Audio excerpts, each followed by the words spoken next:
UFC Fight Night, Royval against Manel Cap, going down this Saturday, coming off of an absolutely nuclear pay-per-view. We crushed, and we intend to crush this card as well. Let's start as we do. Very first fight of the night, and we have a WMMA banger with Jamie Lynn Horth going up against Teresa Bleda. And our girl Teresa Bleda has been off for some time, but I think we're going to be buying the dip in her upside here. She's a aggressive grappler. She's 10 years younger. She's 24 against 34, so she's got a 10-year age gap against Jamie Lynn. She's an aggressive grappler, and I think she kind of dominates here. I think she gets a lot of takedowns. She kind of gasses, so maybe if it goes late, it is a little iffy. But by all accounts, I will be taking Teresa Bleda in the first fight of the night. Second fight of the night, we have Alan Fry going up against Guilherme Pat. And I don't know if you guys watch tape or what you do with your time, but Alan Fry tape is hilarious. You're watching him basically in bars and like convention center halls fighting just absolute fat gas can middle-aged men. He is just beating these dudes up. And Guilherme Pat's actually fighting decent guys. He looks fucking like an absolute unit. I will probably just be taking the minus 180 favorite, Guilherme Pat, here. It is probably not going to be the cleanest, highest level fight. Like, it's kind of surprising these guys are not in the contender series or something. I would not be surprised if one of them turn out to be a massive fraud. Probably both of them are. But for this fight, Guilherme Pat fought better level of competition, and I will be trusting that. And he looks to be in really good shape. He's jacked. Maybe Fry can slow the fight down, get some control time, but it's just a low-level fight, and I will be trusting the books on this one. Melissa Croden, Luana Santos. The line has been tightening for this one. Croden, we saw her make her debut and kind of turn it on, and Luana Santos has been off for some time, but we've seen her have some grappling success. I think Croden maybe as a dog is the play. Like, if she can avoid getting early grappled, they're both kind of going to slow down late, but I think you're kind of guaranteeing Croden to have the better damaging strikes in the fight and more volume. It's likely to go to decision. I think over 2.5 at minus 250 is probably the move, but I think I'm okay with Croden winning the fight at plus money. Most of the time, I'm just going to be taking WMMA dogs and moving on. It's not showing here, but Joe Anderson Brito. Oh, there it is. Nice. So this fight is out of order. We're going to just go down to the Sean Sheriff versus Steven Asplund. We saw on Contender Series, he's huge, was even huger, lost a bunch of weight. Now he kind of looks like a huge former fat guy going up against a not so huge former jacked guy. So do you trust the cardio of Sean Seraph? Because what we saw in his debut against Tafa was volume, successful grappling, and then he gassed out. But that was a debut, short notice, and we basically only saw Steven Asplund kind of meme a guy on the Contender Series in about 10 seconds who was just rushing in and probably wasn't that good either. I think you can probably make an argument here for 2-1 on Sean Sheriff and hope that he's improved his cardio. Like, you can't have as bad a cardio as he did in his debut. He gassed out in about 3 minutes, but for those 3 minutes, he looked pretty solid. Maybe you could look for Asplund 2-3 props. It's, again, a lot of these cards, like, moving on after this fight, it kind of improves, but for the first 4 or 5 fights on this card, you're getting some low-level shit. And in that case, we will take shots on variance and take some dogs. Give me Sean Sheriff, just some takedowns and doesn't get bonked by an absolute giant. I mean, if he gets bonked, he gets bonked. It's some low-level shit. All right, we have Yaroslav Asmov going up against the most wins in UFC bantam welterweight history in Neil Magny, and they are just throwing him the new beast. We get Bellator former champion, who is a demon of a grappler, going up against a guy that we've kind of seen struggle his entire career with grapplers. The line kind of makes sense. Yaroslav is younger, a ferocious grappler, and I think he just comes in and submits Neil Magny. We saw Neil Magny get submitted by Jake Matthews his last fight. I mean, sure, he got saved kind of by the ref, but he was, in fact, in a deep submission and probably out. Probably was a good stoppage, but it is what it is. Give me Yaroslav Amosov by submission. Probably pretty early. I think he's going to make a name for himself with this fight and dominate Neil Magny, who is fighting everyone all the time, all at once. This is the short notice replacement that we will be taking a pretty big dog shot on. We got Joe Anderson Brito going up against Isaac Thomas, and Isaac Thomas seems to be pretty solid. He has good striking, good wrestling, good submissions, and Joe Anderson Brito is kind of just a brute, and he throws with very ill intent. His volume is low. He's been grappled in the past, and I think at the current price tag of plus 315, I'm going to be taking a shot on Isaac. I'm just, Joe Anderson Brito's archetype is something that I like to fade, of the early finisher with low volume and a big price tag. If he doesn't finish early, he's going to lose on volume. You say all this, and then he just comes out and bonks a kid on short notice, and you're like, oh, the price tag makes sense. But for the most part, I like to fade these kind of guys. Low volume, power, one-shot killers, I will be fading for the rest of the UFC's history. Our girl, Jillian Robertson, going up against Amanda Lemos. Jillian is our girl. We will be betting her. We'll betting her 2-3 props inside the distance, probably sub. She's a ferocious grappler. She absolutely dominates from top. She's vicious with ground and pound, opens up the subs. We've seen Lemos, who's almost 40, she did well against Tatiana, who's just kind of falling off a cliff physicality-wise and injury-wise. Jillian, kind of in her prime, kind of doing it to everybody. Gets Amanda down, works from top, gets her tired. Amanda's 40. Jillian is going to do probably whatever she wants, get her down, choke her out late, and it should be as easy as that. Minus 200 will be in one of my parlays. Jillian Robertson, let's get there.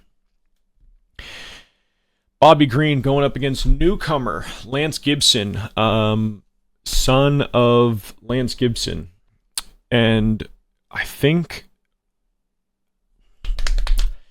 Bobby Green is certainly at the end of the road here. We've seen him just get brutally finished a few times now. He's been around forever. He's commentating. He's probably not training much. He just pulled out of a fight because he couldn't make the weight due to injury or illness or whatever. And if Lance Gibson was a little bit more active or more polished, or someone who's already made his UFC debut, I'd be much more interested, but there's a chance that the wheels have fallen off of Bobby, and if that's the case, we won't see him as a minus 200 favorite probably ever again. So at this point, it could kind of be anybody, and I will be betting against Bobby. His chin is likely gone. He has no grappling upside. What he does have is a shitload of experience and striking volume.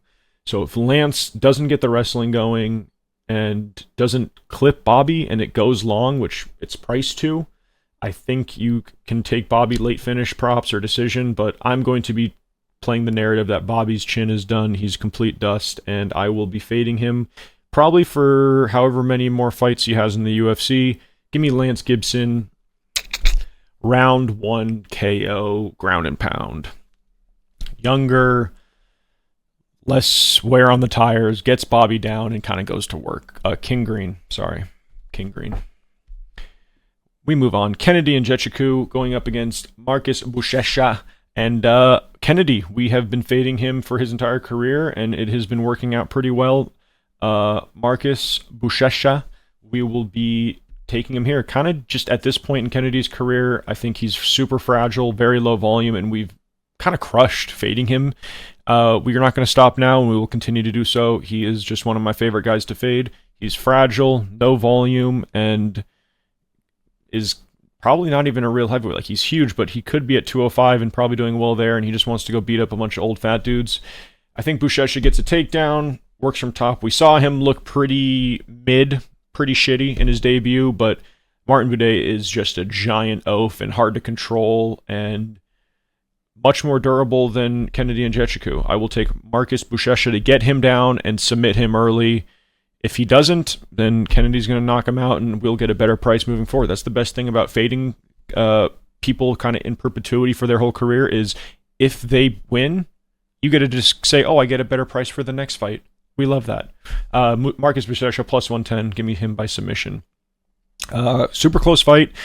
Melkazai Costa going up against the one Frenchman, Morgan Charrier, and it is minus 110 each way. It's probably just a bet on volume. If Mel Costa doesn't get him down and submit him, he probably just loses the fight.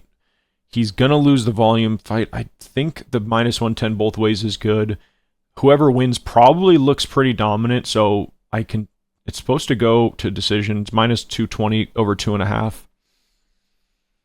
I don't hate a play on the under and just say that either Costa gets him down and subs him, or if we've seen Morgan Charrier kind of tagged also, if this turns into a scrap. I don't have a great read on it, I'll be honest. I will be honest. I think Costa by sub is maybe live, just we've seen Frenchies get, it's plus 900 for Costa sub. Like, that seems pretty solid. There's no way Costa sub is the same price as Charrier sub. Like, that is just wild. Yeah, for the sake of it, let's take Melkazai Costa by submission. I think the Frenchie we've seen get kind of out physicality'd in his career. We've seen him get dropped by Nathaniel Wood. He was kind of getting walked as well by who's the fucking Nate the Train until he caught him at the end there.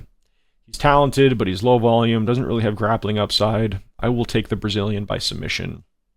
Not a great read. We have Cesar Almeida, who once fought Alex Pereira in kickboxing, going up against Cesar Olejniczuk, Lord Michel's brother. And the price tag indicates what we're doing here as well. Minus 215 for Michel's brother. We're taking him.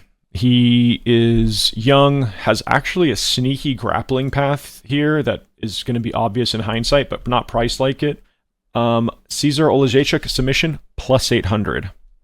Just dropping that here. Cesar Almeida is a kickboxer, a gas can. He's 40. He can be hurt. He can be grappled, and he will be going up against someone 10 years younger, very dangerous as well, and has a plethora of submissions on the regional scene, in his amateur scene. He's fighting with the fighting nerds now. Are you going to go out there and bang with Cesar Almeida, or are you going to take him down like we've seen him get grappled against Roman Kopylov, and you're going to submit him? 9-1 for Cesar Olejniczuk submission. I love that. It can be club and sub. You can take him down and choke him. Cesar Almeida, we've been fading his entire career. We got him against Kopylov. We went big there, and we will get him again here. Low volume, KO or bust fighters, we tend to bet against all the time. But at 9-1 submission against a kickboxer, give me Lord Michel's brother, Cesar Olejniczuk by submission. Lock it in. Giga Chikadze going up against our guy. What does he say on Twitter? We will win. Kevin Vallejos. Kevin Vallejos, huge favorite, rightfully so. He is a future contender. He's awesome. He's a great striker, very durable. He's a little undersized for the division, but he's just like a fire hydrant. Great boxing, pretty solid wrestling for what looks to be like just like a great striker. He's very well-rounded. He's super young. He's 37. He's almost 40. He's on the way out. If you're losing at this point to Calvin Kattar, you're going to lose to Kevin Vallejos. I could see Kevin getting him out of there, but I think we kind of just see a clean-cut pressure boxing decision.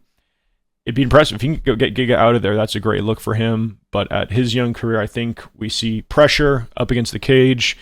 Giga's going to try to kick from range, and Kevin's going to get in his face and put hands and fists on his chin. We will win. Give me Kevin Vallejos. Round 2 knockout. Let's do it. Main event time. Brandon Raw Dog Royval going up against Manel Kape, and we will be taking the dog here. It's There's ways you can play this fight that make a lot of sense, and taking Manel Kape by KO, I think, is the only way. He's plus 140 by KO and minus 300 money line. I think if this goes the distance, he's going to be at such a volume disadvantage that Royval, I just don't know how Kape wins this without a knockout. Maybe he can catch it. He's not going to submit him. I think it has to be a knockout. We've seen Royval clipped and tagged, and Manel Kape's a great striker, but the volume advantage is so heavy in Royval's favor that I think you just have to take his money line and plug your nose. Like, he could take late finish here as well for Royval. Like, Kape has about 3 rounds to knock out Royval, or the fight is going to heavily, heavily favor Royval. I think if you told me that this fight went to decision, I would make Royval the favorite. His volume is almost unmatched. Maybe Joshua Van has more, and he's the current champion. But for me, Brandon Royval moneyline looks great. Late finish props look great. If you're going to play Manel Kape and you think he's the future, then you need to take him by knockout. Because if this gets prolonged in the fight, he's going to be losing the volume fight. We've seen also wobbled a couple times. We've seen him slow down. If this fight gets out of the 3rd round, Manel Kape will lose. Give me Brandon Royval.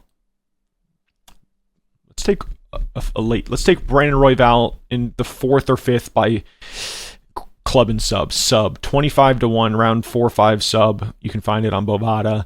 I think he just puts up a shitload of volume, gets in Manel Kape's face, gets him tired. Club and sub late in the fight. Brandon Royval moneyline plus 250.